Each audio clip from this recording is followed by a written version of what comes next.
Taka carefully lifts a peculiar deer onto his back, the first substantial meal he's had in a long time. However, as he heads toward home, an unexpected battle erupts nearby, forcing him to abandon his prey in order to escape. The dangers of living in the Devil's Realm are quickly becoming apparent, far more intense than he had imagined. Only a few days ago, Taka had discovered that the piece of land he'd worked tirelessly for had been bought by someone else. He had spent years saving just 5 gold coins, and now it was all for nothing. Desperate, he asks the broker if there's any other land for sale, even though it's a tough question considering his limited resources, only 5 gold coins to his name. Taka doesn't care about the land's condition or location, he just wants to own something. He figures he can build a house on whatever land he can afford. The broker shows him a piece of land that fits his budget, though he warns Taka that it's not ideal. The land is vast, but it's surrounded by treacherous mountains, cliffs, and seas. Taka decides he has nothing left to lose and accepts the deal. Taka's life hasn't been easy. He was never particularly skilled at anything, and when his parents kicked him out for being useless, he wandered aimlessly. He became an adventurer on a whim, thinking it would be an exciting life, but the reality was far different. Most adventurers were ineffective, and only a few possessed real combat skills. Taka ended up doing mundane tasks like herb gathering, which funded his indulgences in gambling and women. His financial situation worsened, but then something clicked. Although he wasn't cut out for adventuring, he was still the son of a farmer, and now he owned a piece of wild, unexplored land. He decided to try his hand at homesteading.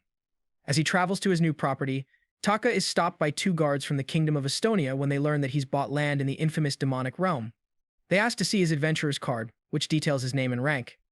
Taka's rank remains at the lowest level, and the guards, upon seeing this, jokingly suggest he should work on his survival skills before venturing into such a dangerous place.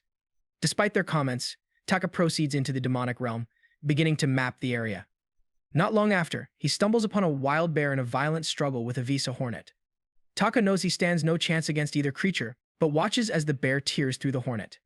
As the bear continues its search for prey, Taka cautiously emerges from his hiding spot and scavenges materials from the dead hornet's body. Taka carefully collects the eyes, feathers, and magic stone from the Visa hornet, knowing each monster's magic stone holds unique properties, vital for fueling their abilities.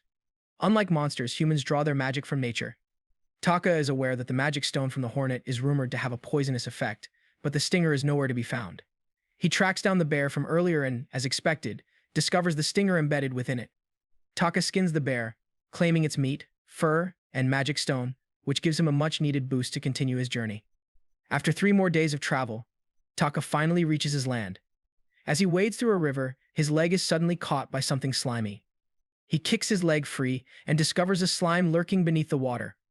Preparing for a fight, Taka feels a wave of dizziness, realizing the slime has drained his mana.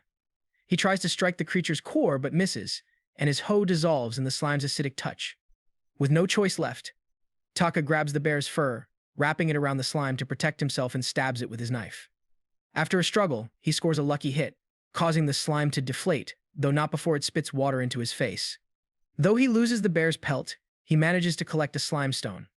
Determined, Taka presses on, eager to set up camp before nightfall. He surveys the area for wood to build a tent, coming across unfamiliar things in the forest like palm leaves. As he stumbles upon a beautiful flower field, he notices animal corpses scattered around, sensing something is off. He quickly turns around and builds a makeshift tent using the wood and palm leaves. The only positive aspect of his situation is the gamey meat he has to eat. Taka knows he'll need to push harder the next day, but his day isn't over yet. A ferocious green tiger is drawn to the smell of the meat. Remembering how dangerous an encounter with one can be, Taka injects the meat with the hornet's stinger and tosses it toward the tiger. However, the tiger ignores the meat and watches it fly by. It craves fresh prey. Taka is forced to run, slicing through the jungle, causing the ferns to release their slippery, slimy fluid. Just as the tiger leaps toward him, it slips, allowing Taka to escape unharmed. By the time the tiger regains its footing, Taka is already out of reach. He takes a moment to catch his breath under a tree, realizing that, aside from a few lucky breaks, the day has been a series of disasters. Taka hears rustling leaves nearby, and his heart sinks. His night isn't over, and at this rate, he's likely to be dead by morning. For a moment, he considers fleeing, but he quickly realizes that running won't help him survive in this new, hostile land. Even the women he pays to sleep with him have started to pity him, which only drives the point home he has no other choice but to fight for his life.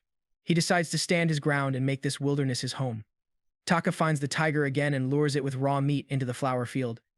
The tiger finally notices where it has been drawn, but by the time it understands, it's too late. As expected, The field contains a powerful sleeping agent. Taka shields his face to prevent himself from falling asleep while working. With careful precision, he harvests the tiger's head, preparing for a hard-earned meal. He attempts to roast the tiger meat, but the green hue and strange texture are unappetizing, so he abandons the idea. Lying down exhausted, Taka dreams of food, real food. The forest is brutal, but he's determined to endure a bit longer. This hellscape is now his to conquer. In the stillness, Taka experiences a vivid dream of a crowded shopping center in Japan, then briefly glimpses his computer screen. He wakes up with a start, unsettled by the strange vision of a world he's never seen. Though he's had similar dreams as a child, he has no idea what they mean. A sudden movement draws his attention. A slime is dissolving in his bag. He quickly grabs his axe and destroys the slime's core with one swift strike, saving his belongings. With his axe in hand, he sets out to further explore his land, determined to learn more about it. While wandering, Taka stumbles upon a lamia, already dead, her body surrounded by buzzing flies. Upon closer inspection, he finds a Visa hornet's stinger lodged in her mouth, another stroke of luck. Taka carefully carves into her and takes her monster stone. As he continues his survey, he spots mushrooms growing at the base of a tree. He contemplates eating them but quickly dismisses the idea, knowing that anything in this forest is likely to be dangerous. Instead, he grabs a small forest rat and throws it at the mushrooms. Upon impact, the mushrooms release a cloud of paralytic spores, freezing the rat in place. The encounter with the mushrooms sparks an idea: traps. Taka begins digging dirt pits in haste, realizing that traps may be his only means of surviving the more formidable monsters in the jungle. He gathers the sleeping flower and paralytic mushrooms, dropping them into the holes he's dug, crafting his first line of defense. Taka returns to his makeshift camp and collapses, exhausted and starving. He falls into a deep sleep, the hunger gnawing at him. The next morning, he wakes up and heads out to check his trap. To his surprise, he finds a massive boar has fallen into the pit. Thanks to the deadly combination of sleeping flowers and paralytic mushrooms, the boar is unconscious. Taka wastes no time, slaying the beast in its sleep. He cuts open its stomach and finds a blue snake and a bear inside, a bizarre discovery. The entire day is spent carving up the boar. Taka collects its fangs, fur, meat, and stone and begins roasting the meat on a spit. The aroma fills the air as Taka savors his first real meal in ages. As he eats, he notices that the tools he brought with him have dulled beyond use. In a stroke of ingenuity, Taka decides to use the boar's bones to craft new weapons. Using a clay mold and some tree sap, he creates a hardened axe. He becomes so engrossed in his work that he doesn't realize it's already morning. After setting up another trap, he's surprised by how quickly he finished the task. Taka wonders if his strength has increased and what might have caused it. One thing is certain: he's stronger now. Later, while traversing the rugged terrain, Taka stumbles upon a cave. Inside, he finds a wall torch and other signs that someone once lived there, though long ago. As he investigates further, he discovers an old skeleton clutching a book in its skeletal hands. Taka carefully removes the book and opens it to find a diary belonging to someone with the initials PJ. The diary contains a wealth of information on surviving the dangerous forest. Flipping through the pages, Taka finds a particularly intriguing entry. It describes a guardian of the ruins, an entity said to be virtually invulnerable to any attack. The guardian is said to appear once a month, and the only way to defeat it is to master space-time magic. It's clear that PJ had been researching this land, with the final entry revealing that he was unable to solve its mysteries. Taka's curiosity grows as he realizes there's much more to this place than he initially thought. Taka buries PJ's bones outside, paying his respects before continuing with his plans. As he surveys the rest of the house, he notices strange weapons and armor scattered throughout, a testament to PJ's capabilities. The question lingers in his mind: how did such a capable man die here? Though curious, Taka decides not to pry any further. What's important now is that he's found a proper place to settle. He quickly gathers his belongings and moves in, eager to make this place his new home. He tidies up what he can and salvages anything of worth. Over time, he restores the house to working order and officially makes it his home, though he remains alone. Solitude, he decides, suits him just fine. One day, while exploring nearby, Taka witnesses two soldiers struggling to fend off a wild bear. Without hesitation, he leaps from a tree and offers his assistance. The soldiers, thinking him an unarmed civilian, are initially skeptical. But Taka confidently tells them that neither of them can handle the bear alone. With calm precision, Taka engages the creature, skillfully dodging its powerful swipes and targeting its weaker spots. In one swift motion, he severs the bear's throat, ending the battle. The guards, still in shock, ask if he's from the nearby training facility. Taka offers to trade some seeds in exchange for information and supplies. The guards, awed by his strength, direct him to the trading facility, where he makes a few trades and returns with seeds, charcoal, and coarse paper. Weeks pass since Taka's arrival in this unforgiving land, and he's gradually grown accustomed to it.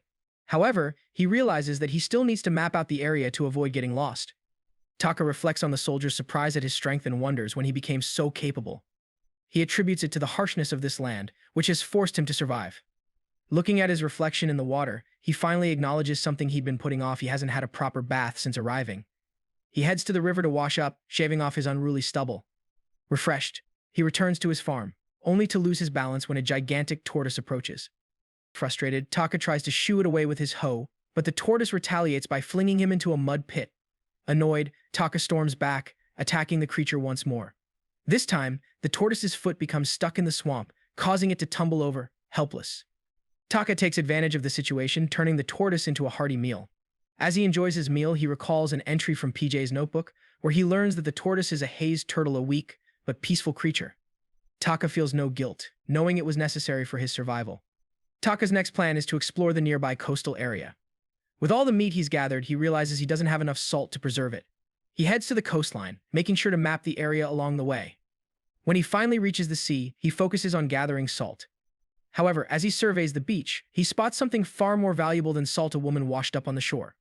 Taka briefly considers helping her, but quickly decides to mind his own business and stick to his task.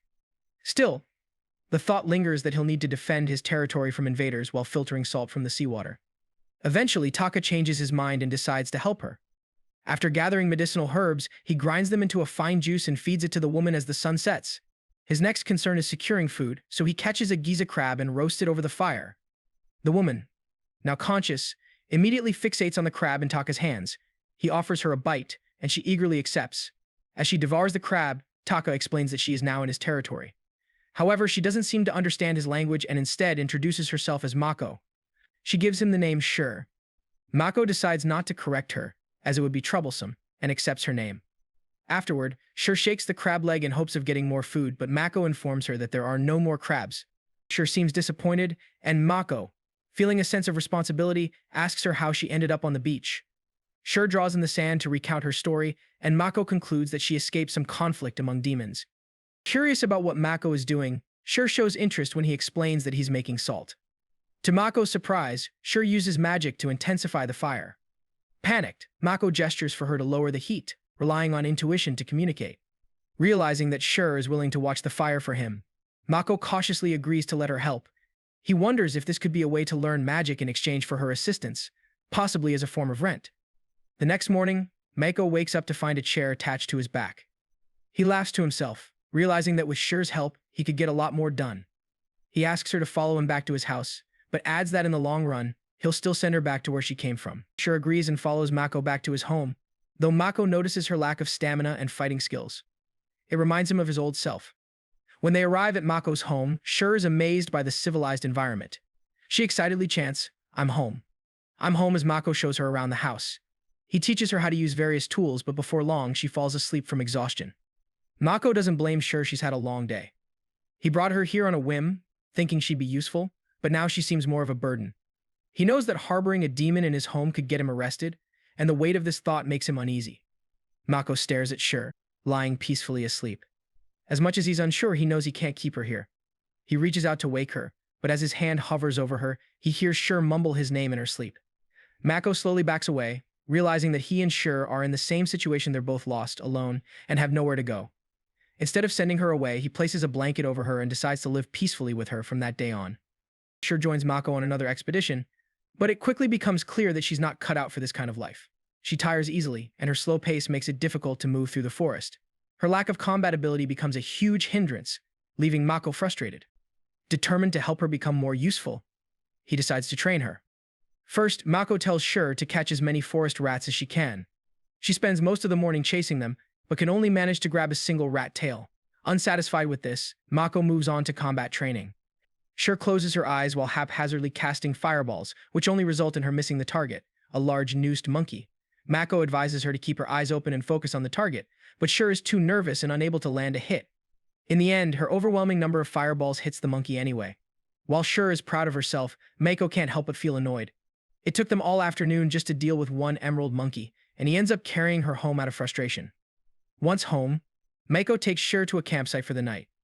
He asks her to teach him magic, something she seems eager to do. She touches his palms, allowing her magic to flow into him.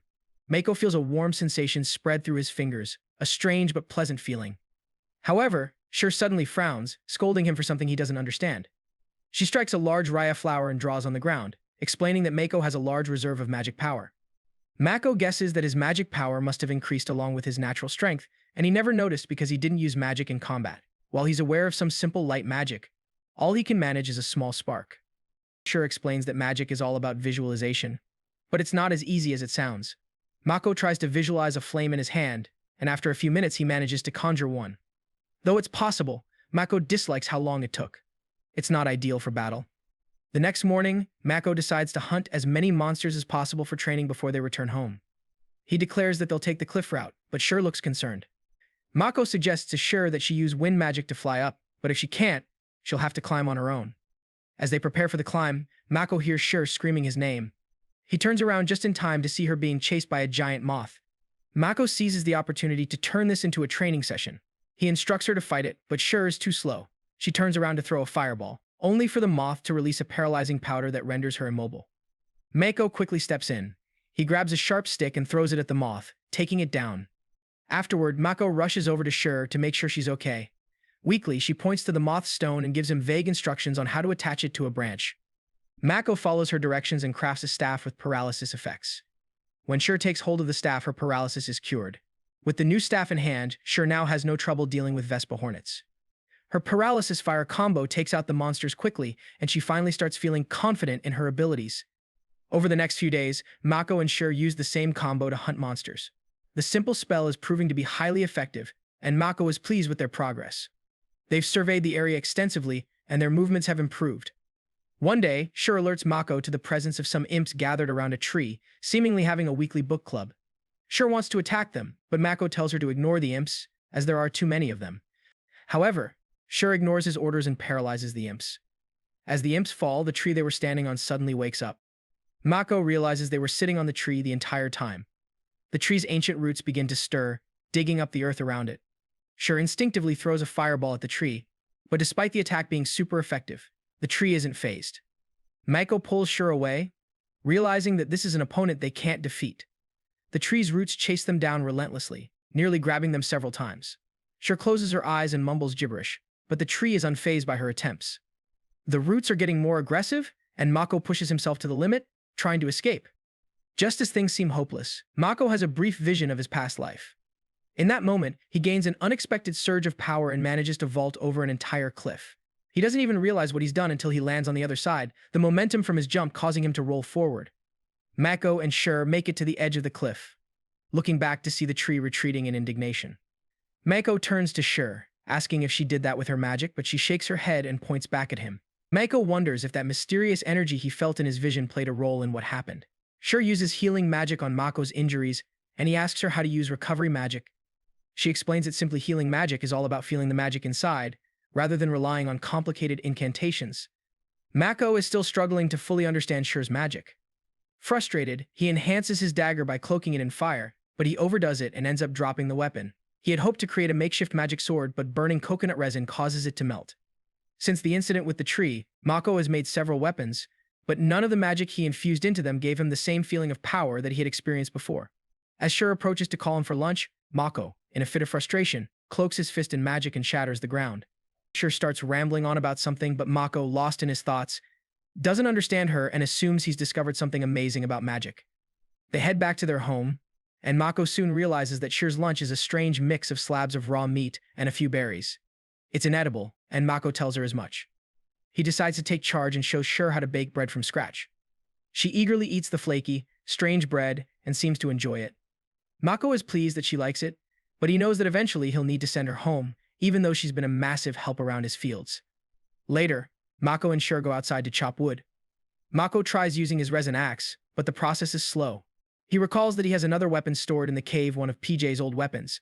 He fetches it, enchants it with wind magic, and is stunned by the results. With just one swing, he's able to fell not one, not two, but dozens of trees. The weapon is far more powerful than he expected, but Mako decides it's too dangerous to use further. Despite the massive progress in gathering wood, Mako finds it still too damp to work on the boat, so he decides to practice infusing magic instead while Shur goes hunting. As the sun sets, Mako barely notices the time passing by. Sure returns, bringing with her some bread she baked, and they share it by the campfire. It's simple, but Mako finds the moment peaceful and fulfilling. The next morning, Mako wakes to a cold breeze against his face. When he opens his eyes, he's shocked to find that he and Sure are hundreds of meters in the air, and they've been taken by wyverns while they were asleep. The wyverns have them trapped, and there's no immediate way to escape. Sure wakes in panic and starts throwing fireballs at the wyverns. Mako decides to follow her lead, grabs a small knife from his pack, and stabs one of the wyvern's talons, forcing it to drop him. He falls, but right into the path of another wyvern. Reacting quickly, Mako cloaks his hand in earth magic and punches the wyvern in the face, shattering its jaws. He then leaps onto the wyvern's back, runs to its head, and delivers another punch, causing it to spiral out of control and plummet toward the ground. Mako cloaks his legs in wind magic and jumps off just before they hit the ground, landing safely. Meanwhile, Sure has taken a different approach. She cloaks herself in the wyvern in water magic, attempting to drown it. However, she hadn't considered that the water would make it impossible for her to breathe. Mako quickly drags her off the wyvern and resuscitates her. Once they're both safe, Mako looks around at their surroundings. The sun is setting, and they're in unfamiliar terrain, completely without their belongings. A sudden strike from the sunset forces them to seek refuge in a nearby cave. But the challenges continue to pile on, and Mako wonders how they'll survive through the night. Sure falls ill, and Mako quickly realizes that there's not much medicine available in this desolate area. Desperate to help her, he checks PJ's diary for any useful information. After some searching, he discovers that the magic stones from imps act as a remedy for cold illnesses. Determined, Mako decides to make the journey back to the wetlands to find the imps, but Sure is too weak to travel. He can't carry her, so he places her under a protective canopy made from wyvern wings and infuses his legs with magic, running back to the marshlands as fast as he can. Mako eventually tracks down a small group of MPs, overpowering them easily.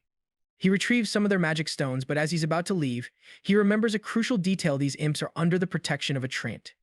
Just as the trant's roots begin to attack him, Mako is fueled by frustration. He empowers himself with stone and fire magic, hacking through the tree as though it were paper, though technically, it's not far off. Despite the scorching heat of the desert terrain, Sure suffers from cold chills. Mako, heavily injured, finally returns with the imp's magic stone and immediately gives it to Sure. She consumes the stone, which is filled with a black miasma, presumably the physical manifestation of her illness. Within moments, Sure is back to her usual, energetic self. Mako is relieved, happy to see her back to normal. With Sure fully recovered, they begin their long journey home. However, Sure is acting differently, sticking closer to Mako than usual. Meanwhile, a group of adventurers arrives at the border of Mako's demon lands. Mako, still preparing for a long day of farming, is alerted by Sure to the presence of people. They observe a group made up of familiar characters like Gandalf the Jai, Chun-Li, Joan of Arc, White Guy, John Ice, and other assorted side characters entering the forest. Mako watches them struggle against basic slimes, and they're barely managing their encounters with the giant blue snakes in the area. Sure yawns, bored by the spectacle, remarking how dull the whole thing is. Mako notices how exhausted the adventurers are just from fighting a few slimes and snakes.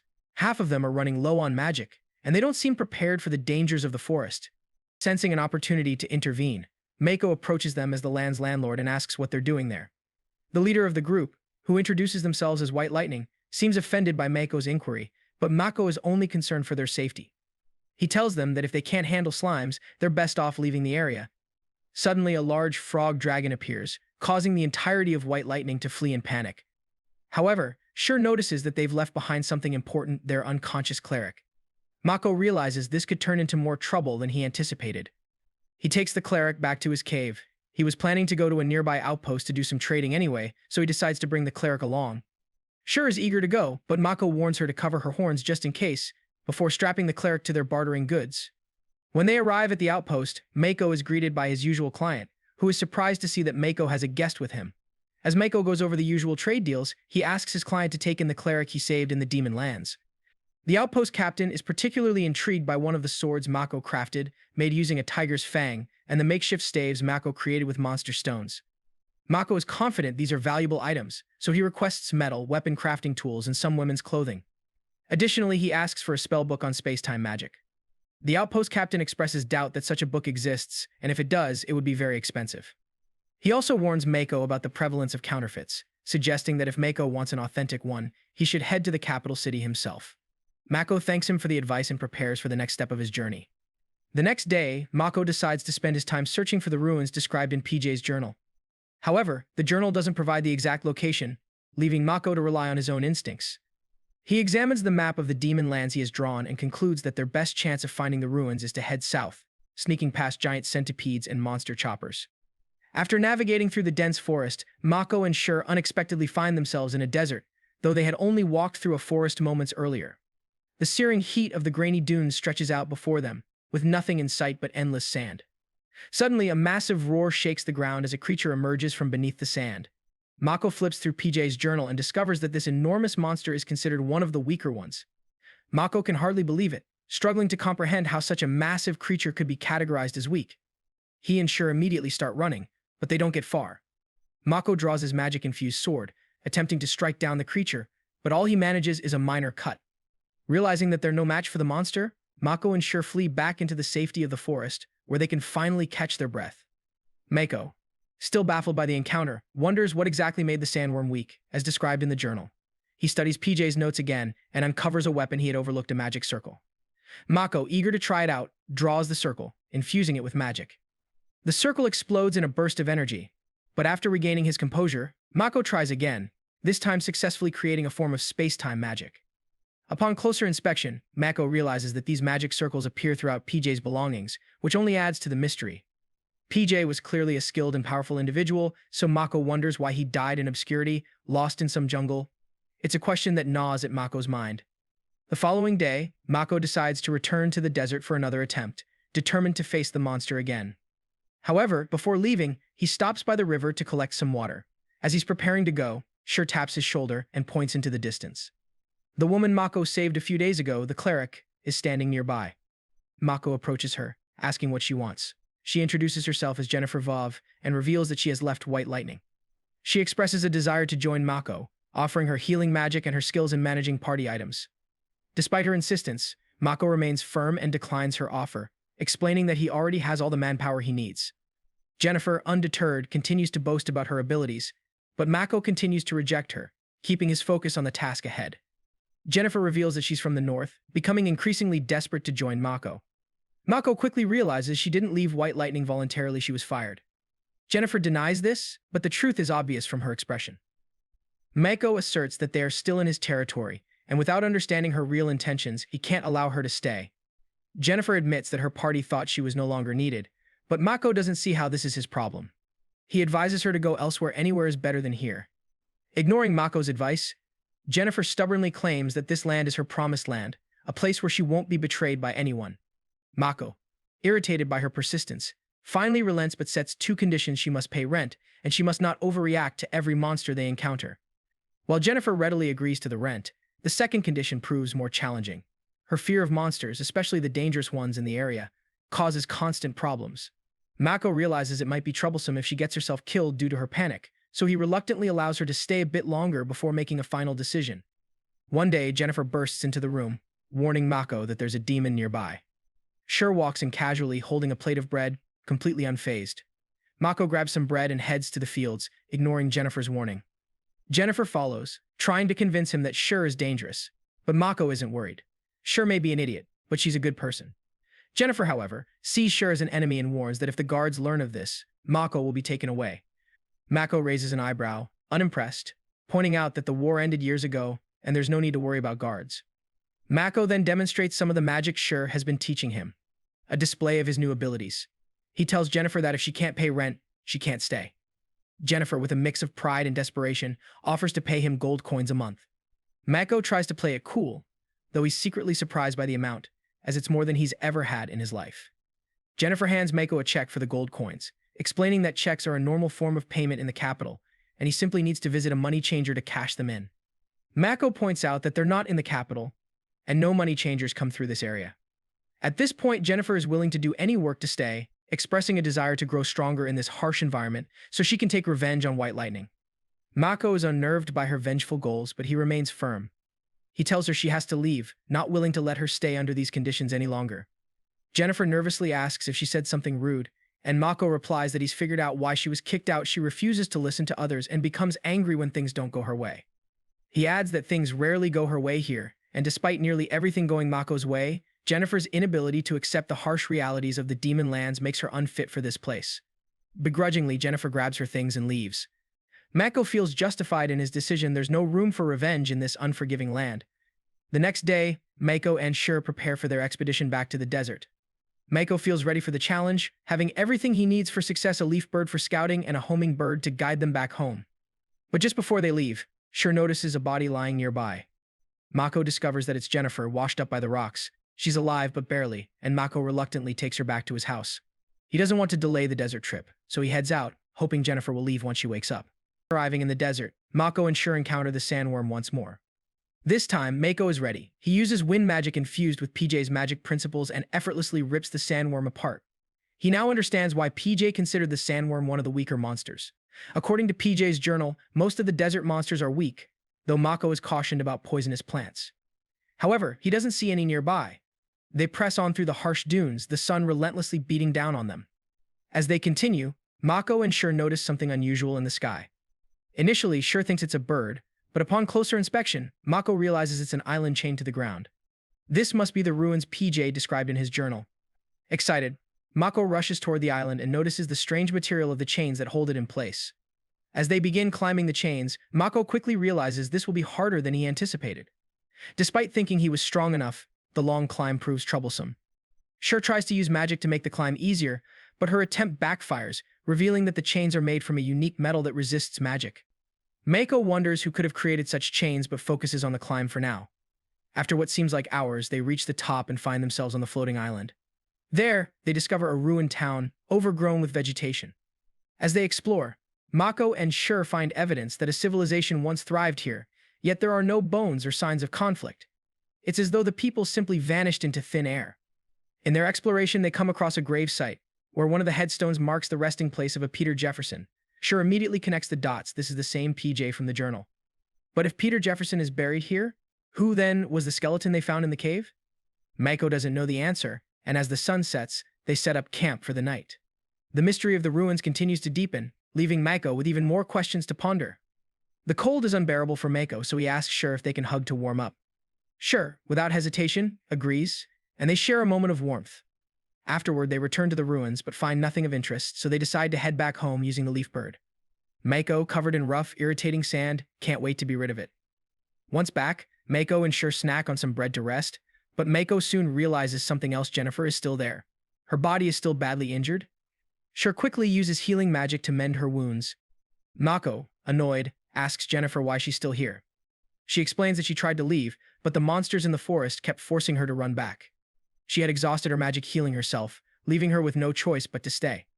Mako, too tired to deal with her, tells her to do some chores, noting that she's been eating through their stockpile. The next morning, Mako finds Jennifer has faithfully kept the fire going throughout the night. She tells him that she hasn't done anything. Since arriving in the demon lands, she couldn't even leave. Mako, scratching his head, hands her a paralysis staff to help her leave. Jennifer reaches for it, but at the last moment, withdraws her hand. She gets on her knees and begs Mako to let her stay, promising to pay rent. She admits her weakness and explains that if she leaves now, nothing will change. Mako raises an eyebrow and asks if she truly wants to change. Jennifer opens up, sharing that her parents abandoned her when she was little, and after being kicked out of the church, she became an adventurer, only to be kicked out of that too. She confesses that she only sought revenge as an excuse, but the truth is no one needs or wants her, and she had been unwilling to acknowledge her own weaknesses. Mako asks her what her purpose is for wanting to stay, and she replies that it's because of him and Shur. She admires how they live freely in the demon lands without relying on anyone else and finds that impressive. She begs him to teach her about adventure. Mako, however, explains that he's not adventuring, he's simply trying to explore his backyard. He tells her to do whatever she wants, but to do it alone. Jennifer agrees and asks Shur to teach her how to bake bread. She quickly makes herself at home, claiming a small space as her new bed. Mako's house has just gotten a little bigger. Jennifer gives Mako her first payment, an old gold coin that she earned from killing a zombie, the only monster she managed to defeat. With that, Jennifer becomes part of Mako's dysfunctional little family. One evening, Jennifer asks what Mako is making. He explains that he's crafting something to trade at the nearby outpost, though he doesn't consider it particularly valuable. Jennifer, however, sees it differently. She points out that a paralysis staff is a potent tool, especially for dealing with dangerous monsters, and it's not cheap. Mako feels a small sense of pride at her recognition. As Mako, Shur, and Jennifer head to the outpost, Jennifer stays behind, still lost in her path. Shur comments that Jennifer reminds her of herself. Upon arriving at the outpost, the captain informs Mako that his paralysis staff was so popular it had received multiple orders for more. The captain also hands Mako a magic book, though it's not about space-time magic. Instead, it's a beginner's spell book filled with basic spells and magic circles. While many of the spells are simple, it's still useful for Mako to understand the system itself. Along with this, Mako walks away with several shipbuilding tools and some more women's clothing. Back home, Mako spends time studying the magical circles on Peter's blades, attempting to categorize them into systems. However, most of the circles on Peter's other blades are unidentifiable. As Mako pores over the pages, Jennifer pokes her head into the room and notices him reading instead of hunting monsters. She asks why he isn't out fighting, and Mako tells her that if she wants to hunt, she's welcome to do it herself. They may both be adventurers, but they're on different paths. Jennifer understands, and before leaving, she thanks Mako for buying her clothes. Mako casually responds that he only got them because it was convenient for him. Unbeknownst to them both, a new face arrives in the demon lands.